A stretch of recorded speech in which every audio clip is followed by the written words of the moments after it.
Добър вечер, уважаеми госпожи и господа. Добър вечер, мили приятели.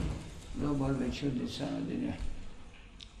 Да благодарим, че Той винаги е с нас.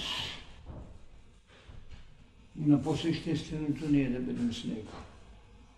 Това е битието ни. Благодаря ви. Както знаете, тази вечер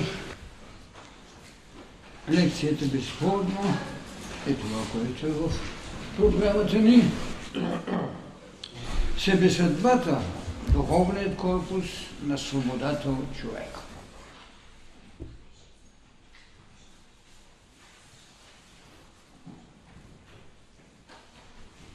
Наистина е изключително трудно е. Той бих казал, невероятно е човекът да влезе в едно себесъзнание, което може да го доведе до свобода от човека. В една от лекциите си бих казал, че какво битката за човека превърши. Направете така, че да изведете Бог от себе си. Но друга бих казал, че наистина Адам е изгонен от рая, т.е. пак човекът е изгонен от рая, но Бог в Адама не е изгонен. Има нещо, което безспорно започва от това, което се нарича рождество.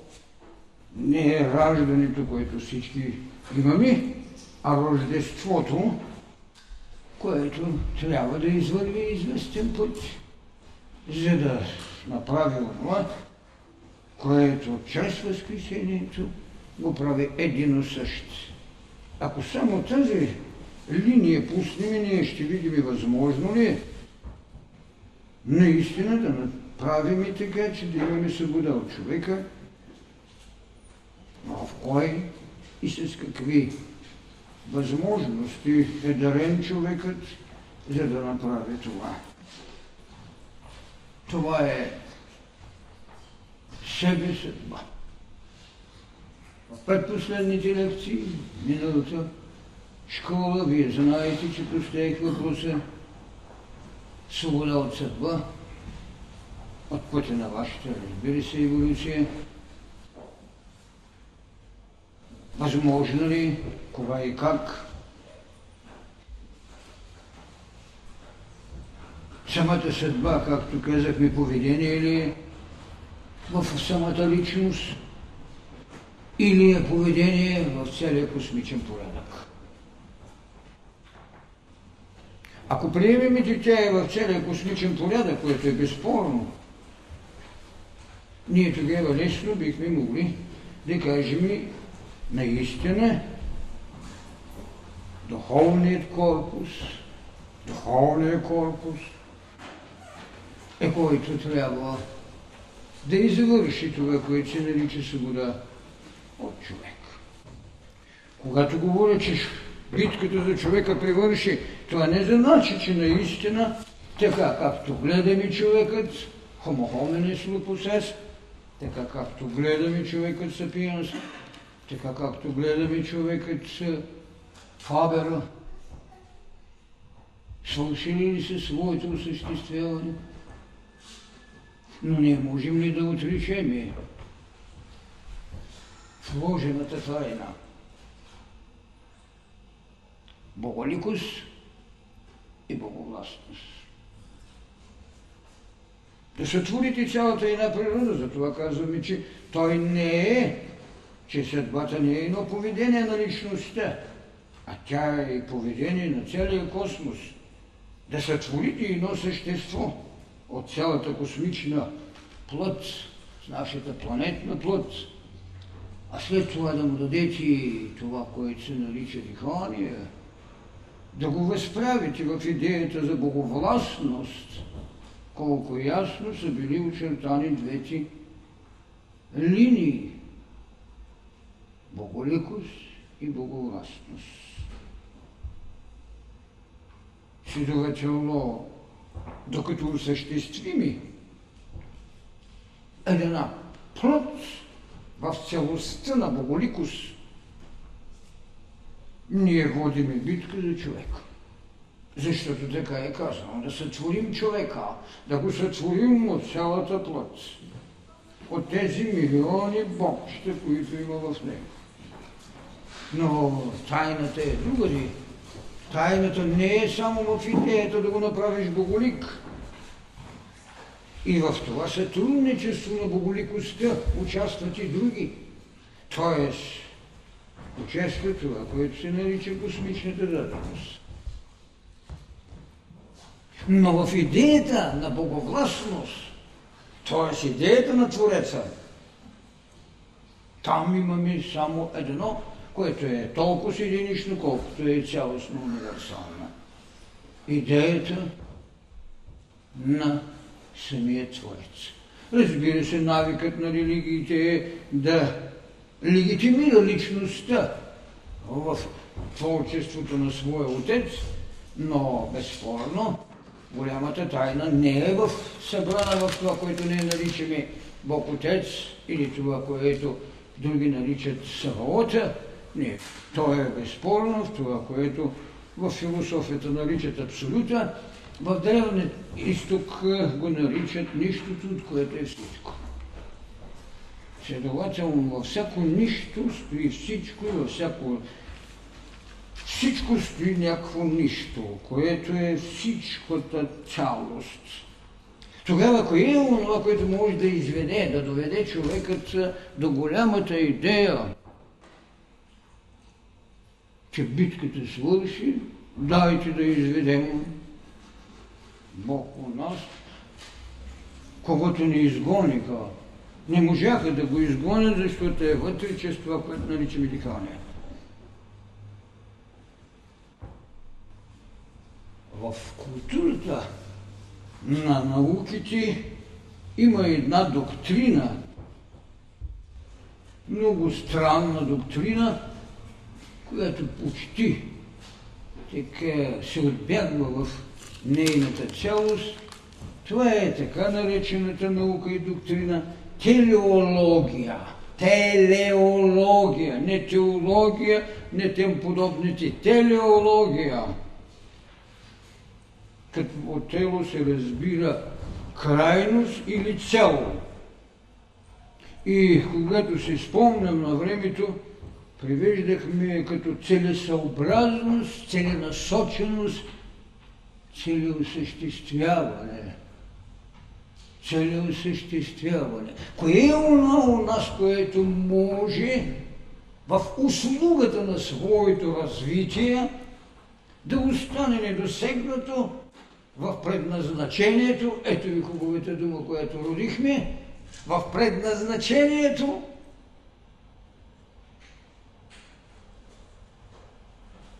себесъдба, духовен корпус, свобода от човек. Кой е този, който може да бъде свободен от човека? Кой е този, който може да направи съдба? Себесъдба, освобождавайки се от обстоятелството на енергиите на еволюцията. Бог от човека, диханието на Бога от човека.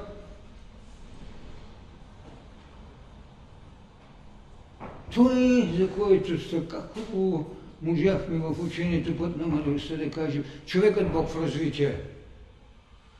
Именно човекът Бог в развитие е един, така да се каже, от успешно зримите образи на телеологията, целенасочеността.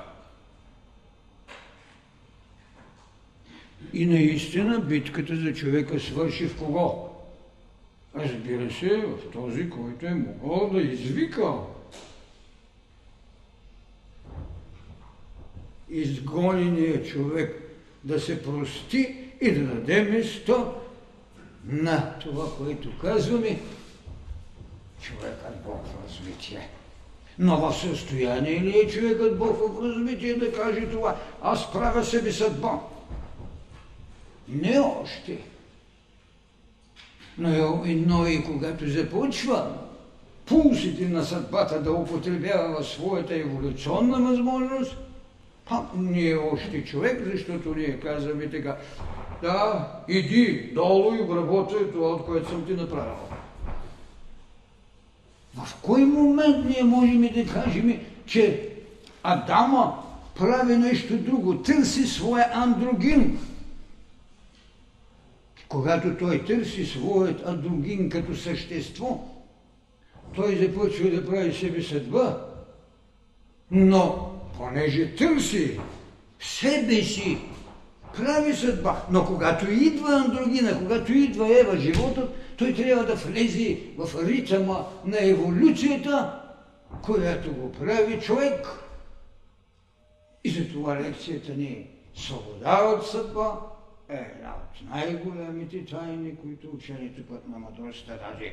За да можете да сложите ключето в великата вътрешна изповед, идеята за богове. Това е голямото нещо. И от тук ние можем да кажем и тогава: добре, себе съдбата. Какво е свобода от себе си? Нали така казахме? Свобода от себе си, за да можем да кажем тогава, че с служението ние правим първата идея на жертвата, която ви дава, хайде да наричаме тази велика образност, корпусът на свобода, т.е. духовното тяло. И тогава чак бихме разбрали дълбочината на тези, които са давали окултни знания, че ние имаме едно физическо тяло, имаме едно астрално тяло, имаме и духовно тяло, което можеше да каже на вековната еволюция е една от най-големите тайни. Вие бяхте в своя физически корпус, бяхте в своя астрален корпус и ви пращаха долу в преизподнята. И трябваше един мъдрец Бог да идва, за да ви извежда. Аз ви казвам, има царства небесни. Разбирате ли големия път, с който е изходил човека, жизнената си пътека? Има царства небесни, а още по-късно има ново небе, има и нова земя. И тогава къде не е ли верно, че този, както го наричам, корпус на свободата на човека, корпус на свободата, духовното ни тяло, идеята за голямата вътрешна свобода, това е, което може да ви изведе в себе съдба, като най-голямата тайна, от Рождество с главна буква до едино същия с главна буква. Може ли тогава да кажем, че наистина сме правили себе съдба? Не обстоятелствата, не еволюцията, не нейните енергии, за които съвсем ясно говорих как трябва да се освободим. Не нейните енергии. Еволюцията може да ви освободи от съдба, но не ви е освободила от развитието. А това, което като себе съдба, то е вече, което ви освобождава от еволюцията. И тогава вижте как без да щеме големия конфликт, който има между двете доктрини в културата на хилядолетното човечество. Креационната теория и еволюционната теория. Взаимно се отричат, а аз ще кажа, че взаимно се допълват. Когато трябваше да водим битка за човека, ние приехме еволюционната експлоатация на духът на еволюцията. Човекът Бог в развитие, и когато трябва да сме направили себе съдба в идея на единосъщие, ние тогава наистина потвърждаваме това, което креационната доктрина ви да създадах ви синове Божии, създадахте мой син. Разбирате ли каква култура напластена? Колко много ковчежита има в нашата еволюционност и колко много тайни, когато ги отворим, Сътворителят е оставил там. Тогава, когато направим себе съдба, можем ли да кажем и това, което съм ви казал? Човекът, който е Бог в развитие, ще дойде до кое? Да бъде сътворител. Кого извеждаме? Оне без когото трябва да направим служение.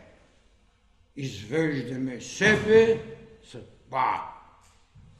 Освобождаваме се в служението, правим една от най-големите жертви, за да може той с корпуса на духовността на това, което наричаме свобода. Зато и тази доктрина ще дойде след хилядилетия. Зато и съм казал, че само в свободата човекът живее Бог. Зато и в тази голяма тайна ние можем да потърсим някои от нещата. Как съм казал, какво е казала мъдростта? Вижте, мъдростта е казала, че познанието роди мистерията човек. Тоест, боголикът.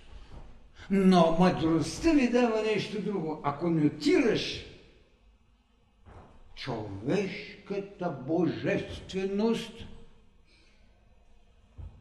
в Божията човечност, днеска го изведах от списанието пак, в Божията човечност ти се изживяваш в мистерията на космичността и си какво? Боговластник. Човешката божественост в божествената човечност. Тогава имаме ли основание на един такъв тематичен разговор и на една такава лекция, която е живо предизвикателство и един чист еретизъм, ако трябва да го гледаме от така наречените нотирани религии, философии и тем подобните науки. Ако някой познаваше точно тази вложена, както я казваме, човешка божественост и божествена човечност, тогава нямаме место да оспорим това, което като тематичност и което като израз стои в нашата последователна знайност. Единството винаги ще бъде знак на битието. Именно това велико съчетание между човешка божественост и божествена човечност. Това е единство, то е част от битието ни. Но това е единството. А в подвига на един човек, Бог в развитие не, но един осъществен Син човечески станал Син Божий, лежи единосъщието, което е знакът на космичната божественост. Това е голямото. Това е безспорното. И тогава ние бихме ми казали, добре, може ли този същия Син човечески да каже: Отче праведни, светът те не позна, но аз те познах. Разликата е в това, че познанието какво ви даваше? Даваше ви мистерията човек. А учението път на мъдростта ви дава събожествеността. Това е боговластност, не боголикост. Може би това е една от най-трудните за възприемане и все пак най-близо до вътрешната същина. Тя не е предмет на хомо сапиенса. още по-малко и е на хомо фаберът. Тя може да бъде предмет на размисъл на хомо екце хомо. Ето човека, когато прави свой син Божий. Значи идеята на синовността, както съм ви казал, ние никога не можем да стигнем до това, че битката за човека може да привърши, че еволюционната доктрина можем да я видим в съвършенството на креационната доктрина. Ето това сътворих. А той е изходил дългия път на съображението.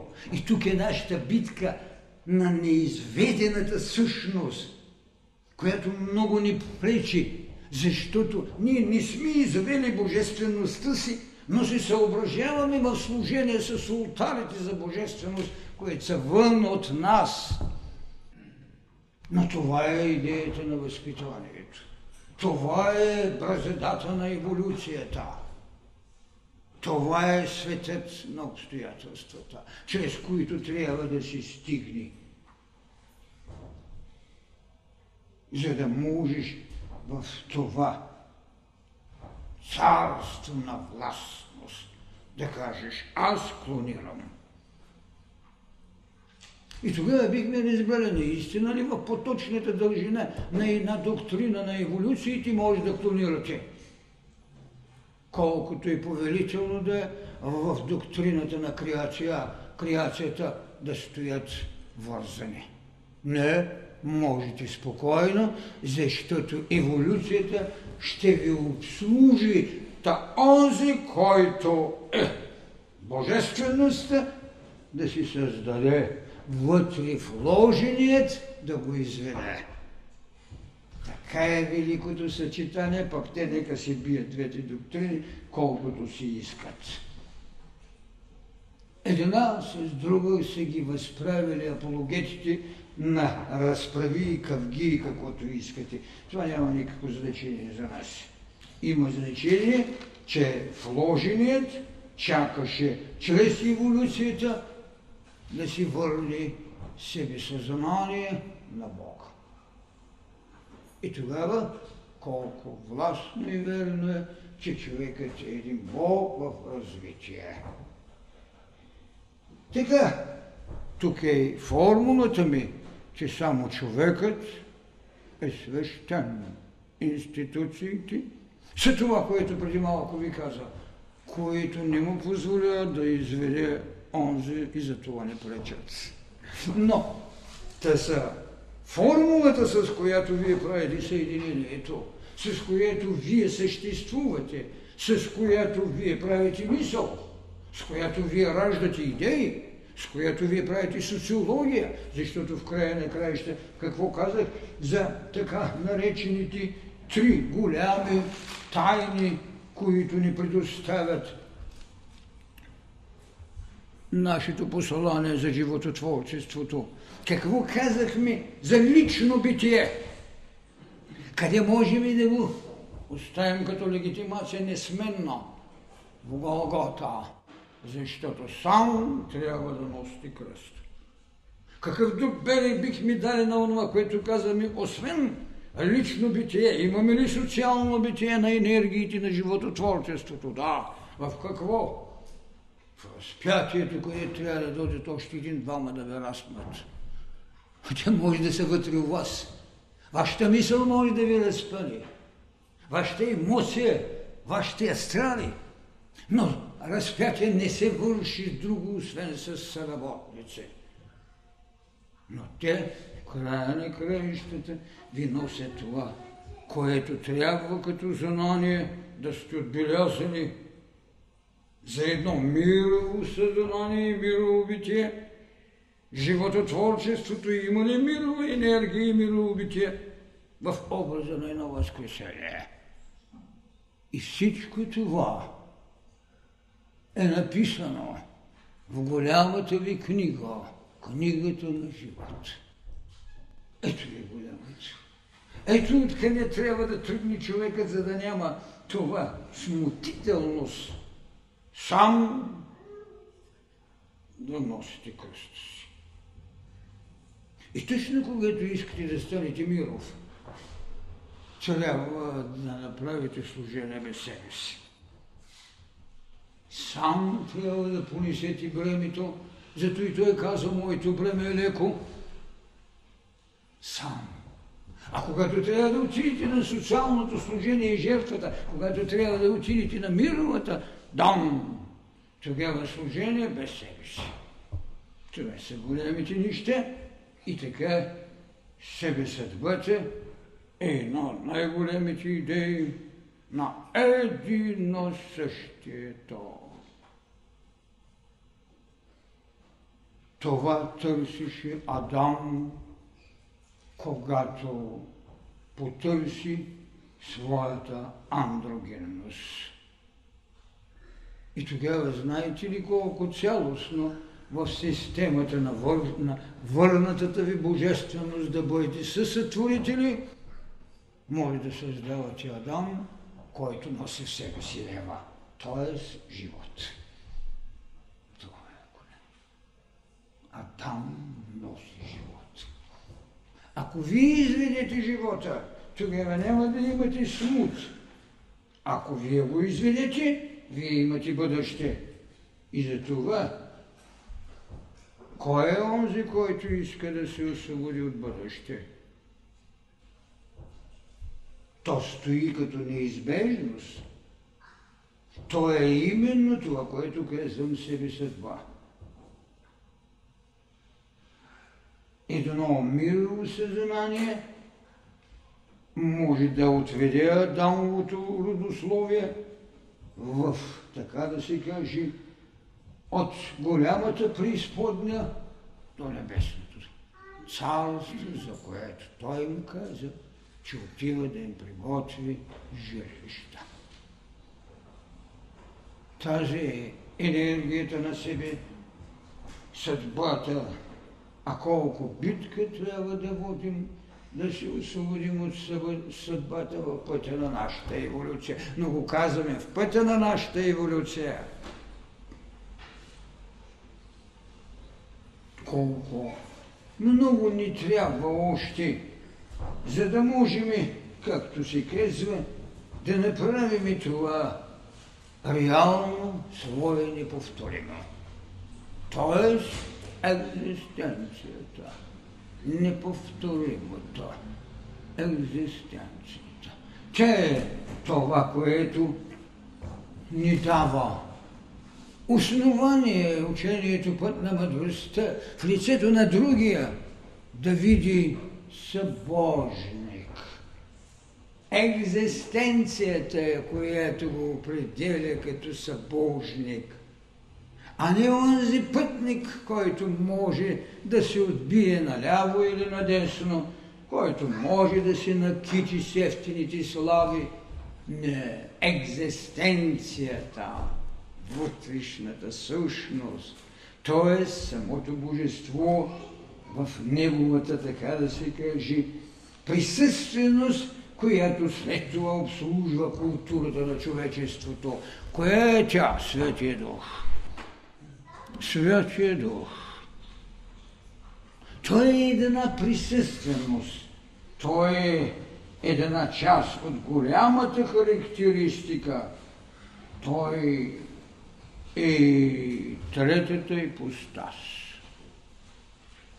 Тя е, която дава информация на това, което наричаме пророчество, на това, което наричаме профети, институции, които дават култури и които в никакъв случай не са свещени, защото само човекът е свещен. Защото в него стои вложената тайна себе съдба. И тук е мисълта, която казах в една лекция. Правете съдба, не оставайте тя да ви прави.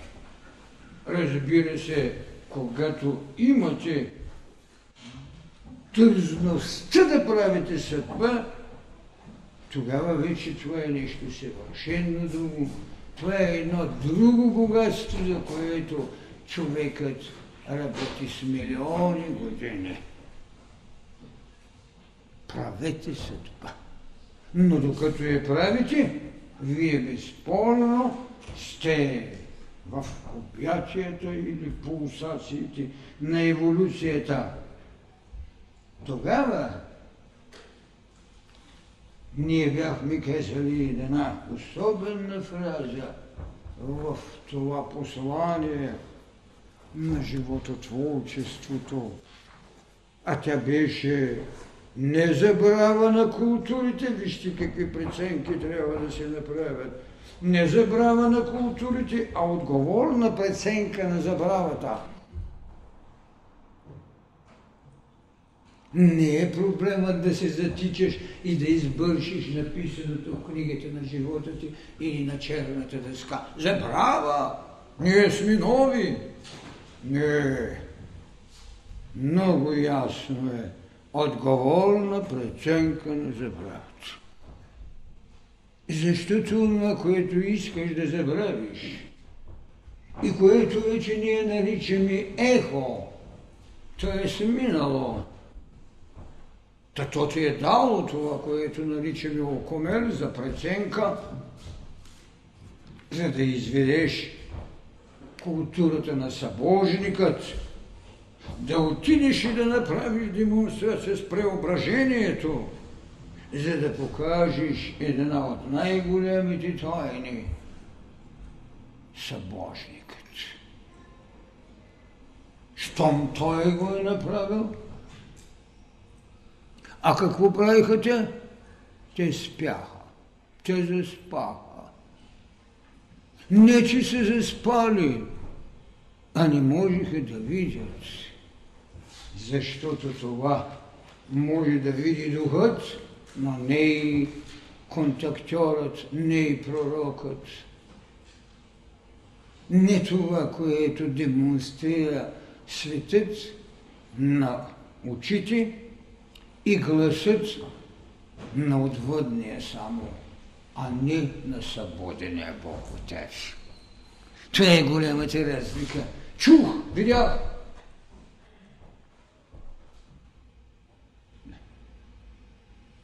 Слушах един такъв майстор на нумерологията, набелязан с колко титли, който елементарни неща не знаеше, но в една кости знае, че има скъсана хартия.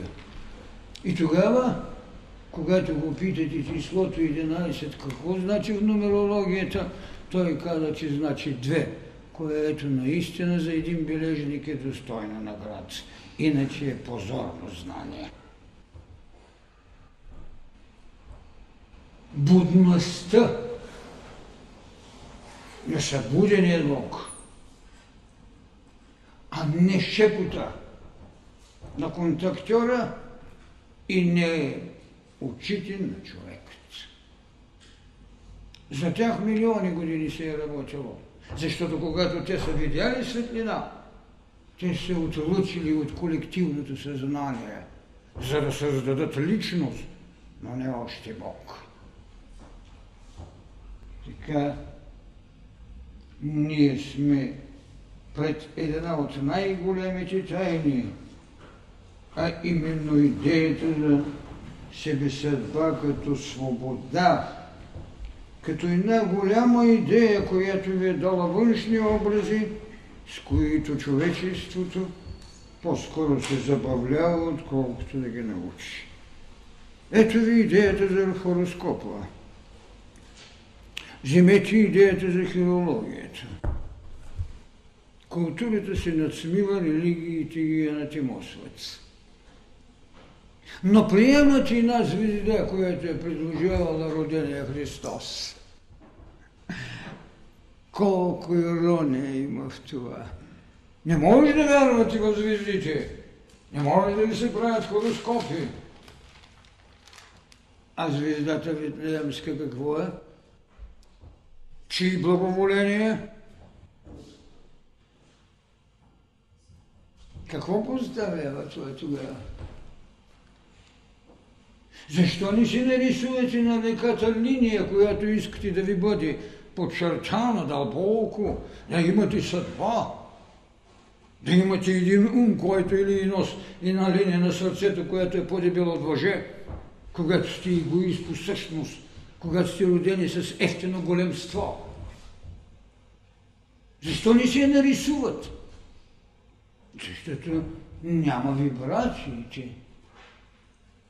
Няма тези хиляди богчета, няма това съзнание, няма тази себесъдба или ако щете съдба, която е работил в хилядилетията си и в стотиците години или десятките години, в които тук на земята е дошъл.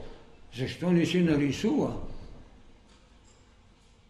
Защото не притежава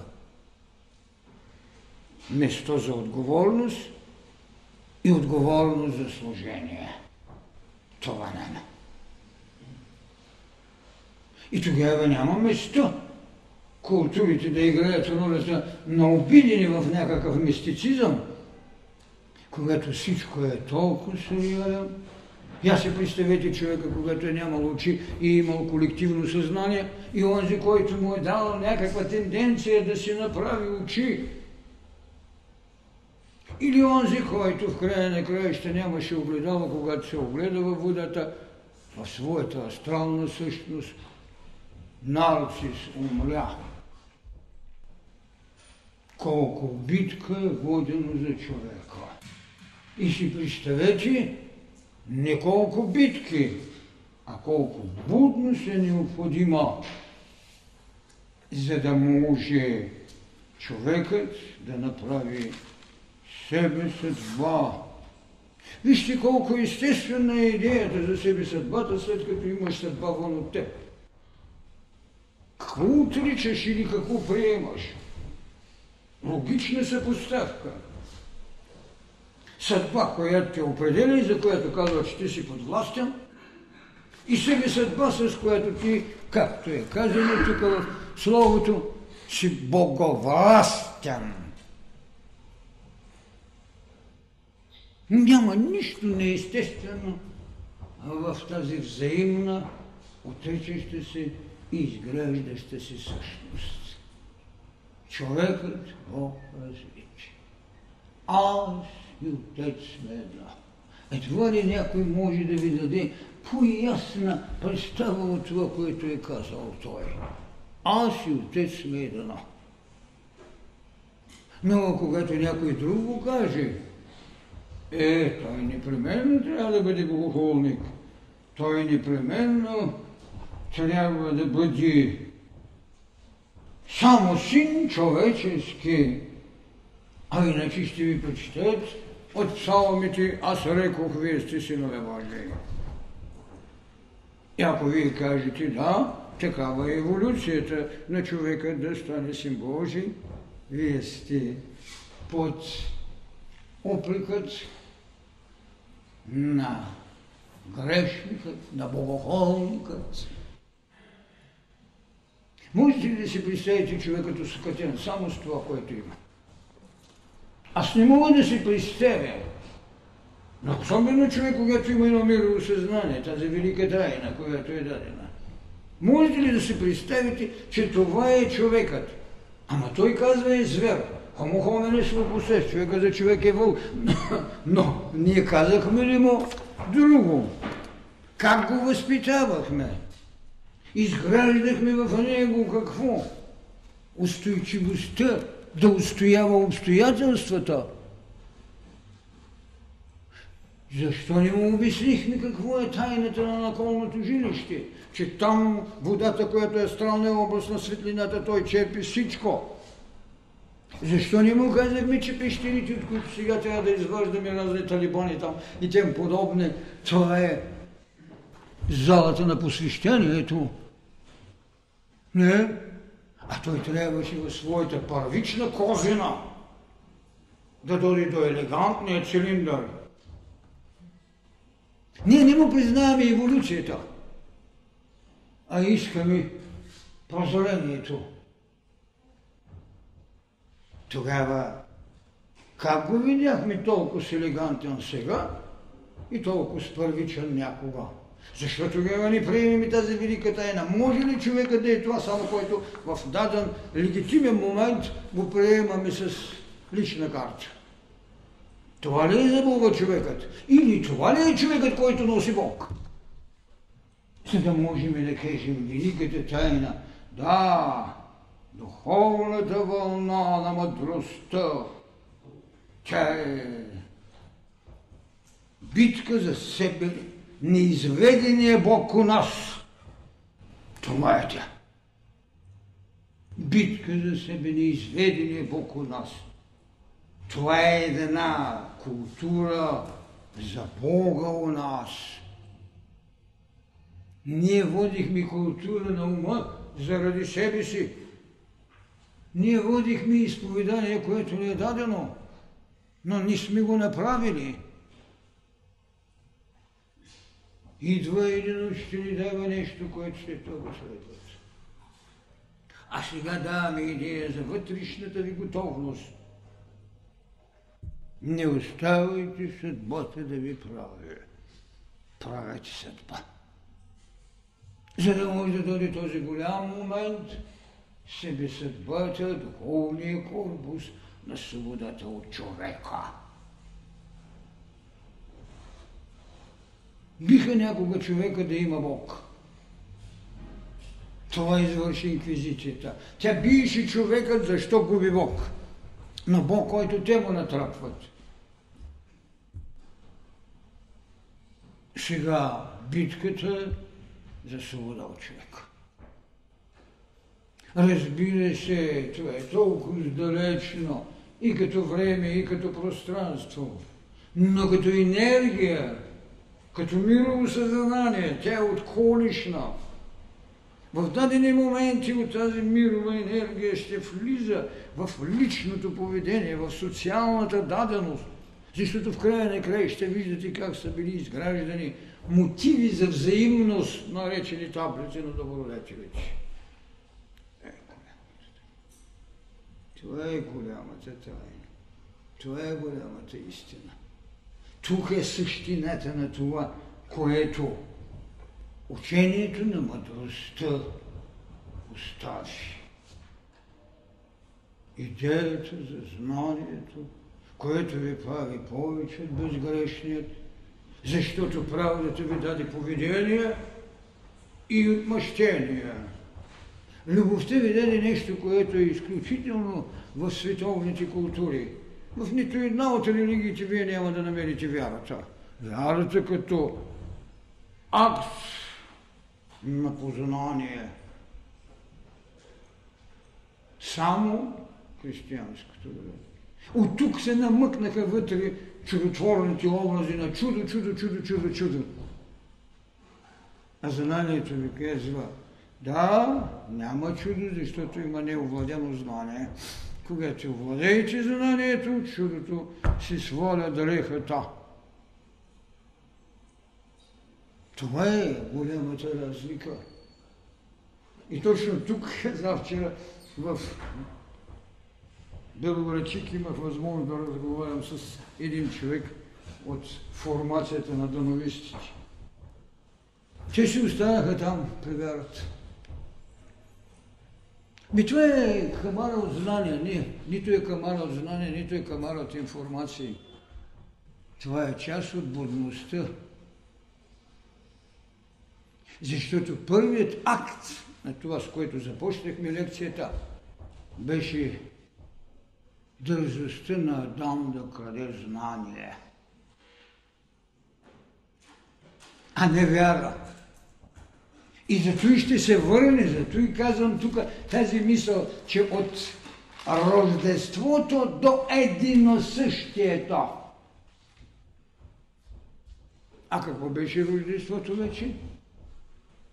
Че роденият Христос работи в сътворения Адам. Това е голямата култура. Това е големия изход, с който човечеството влиза в третото хилядолетие. Няма нужда от надписи екзит, мекзит, там техна работа. Душевността в третото хилядолетие ще има един съвършенно друг образ, ще има един събеседник, наречен себе съдба, идея за събожник. Това е събеседника, с който не са се срещали в вековете. Срещаха се дали е правдиво или не, срещаха се дали този тотем съответства на това диво племе, срещаха се в това, ако не вярваш, ако вярваш, обаче ще отместиш планината. Идеята за знанието като вътрешна будност, затова и фразата ми е будният човек е един събуден Бог. Така, боговете наистина ще бъдат застрашени, защото тяхната стихия можеше да радва идеята за добродетели, но не можеше да създава път за прозрение и цел за предназначение. От тук голямото учение на телеологията, за която ви казах, е наистина едно от големите събития в световната култура. Независимо как я отминават вече, това не ме интересува. Ние ще говорим и за това, което е създало истините или подпорите на околното жилище на духът, а не на водата. Това са големите неща, на които ние трябва наистина да кажем тогава какво е себе съдбата, и онзи хубав израз, за който един спекулираше до така нареченото омразна мазерливост. Достатъчният на себе си. Това е себе съдбата. Достатъчният на себе си. И този израз, който преди повече от 30 години съм употребил, когато човекът е достатъчен на себе си, той е непобедим. А как съм казал за живота? Само животът е непобедим. Това е голямото. Само животът е непобедим. Достатъчният на себе си. Защото той знаеш, що е ново небе, знаеш, що е нова земя. И там, наистина в това ново небе и в тази нова земя, вие ще намерите нещо, което е пълно потвърждение. Ще си светите сами. Бог ще ви бъде светлина, е казано там. Защото от книгата на живота, която наричам съзнание на Бога, ще се прочете цялата същност на голямата идея.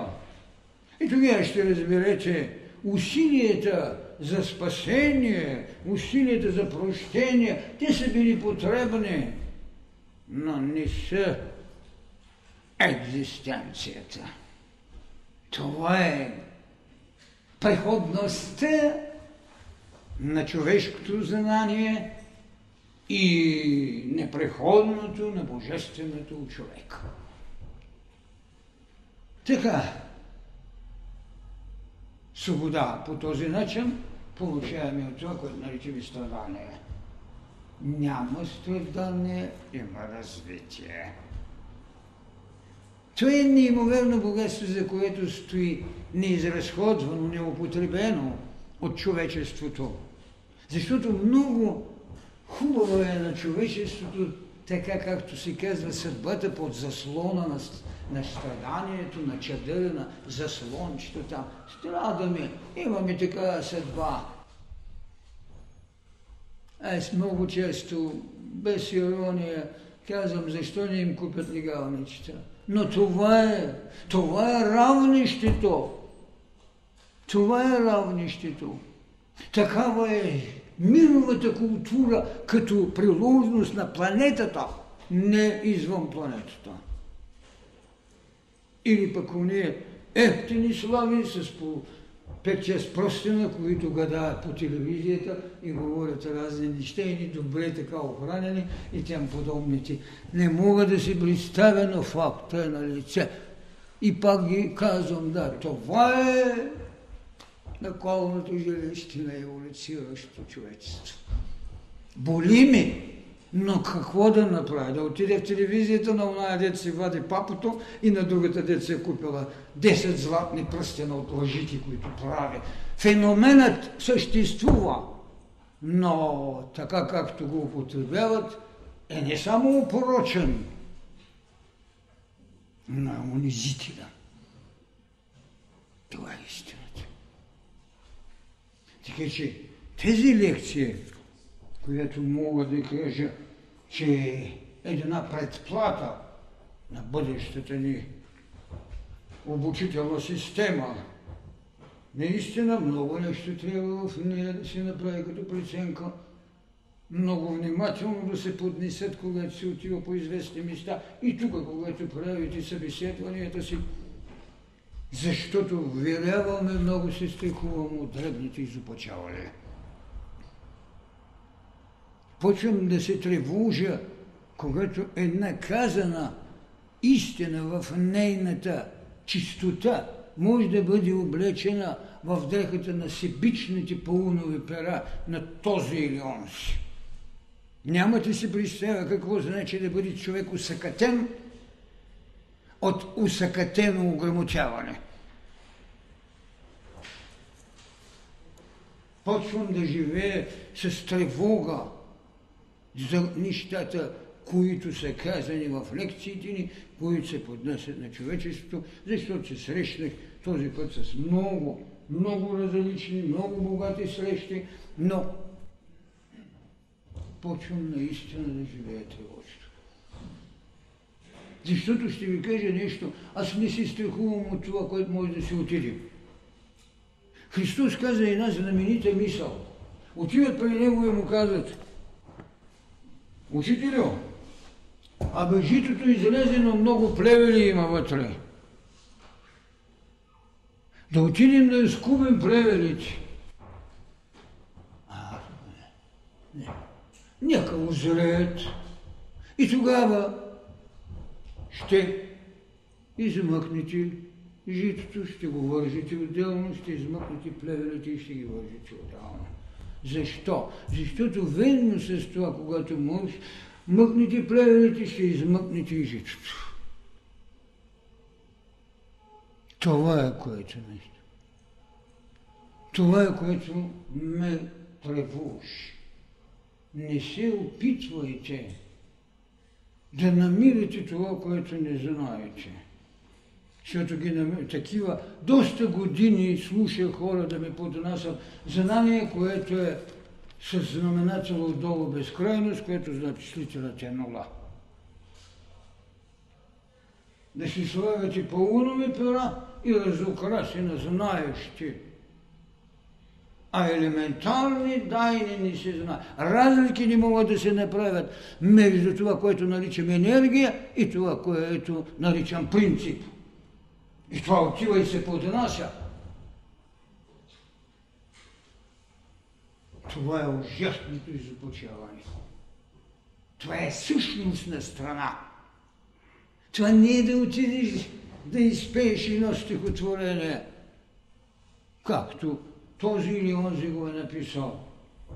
Това не е. Това не е стихотворение. Това е живот. И може да вкарате човека в греховност. Защото един писа, не е прищевка на господин Толев, че учението път на мъдростта ще дойде. Защо не го прияти? Не става въпрос за прищевки, става въпрос за съзнания, които могат да имат мирово зрение.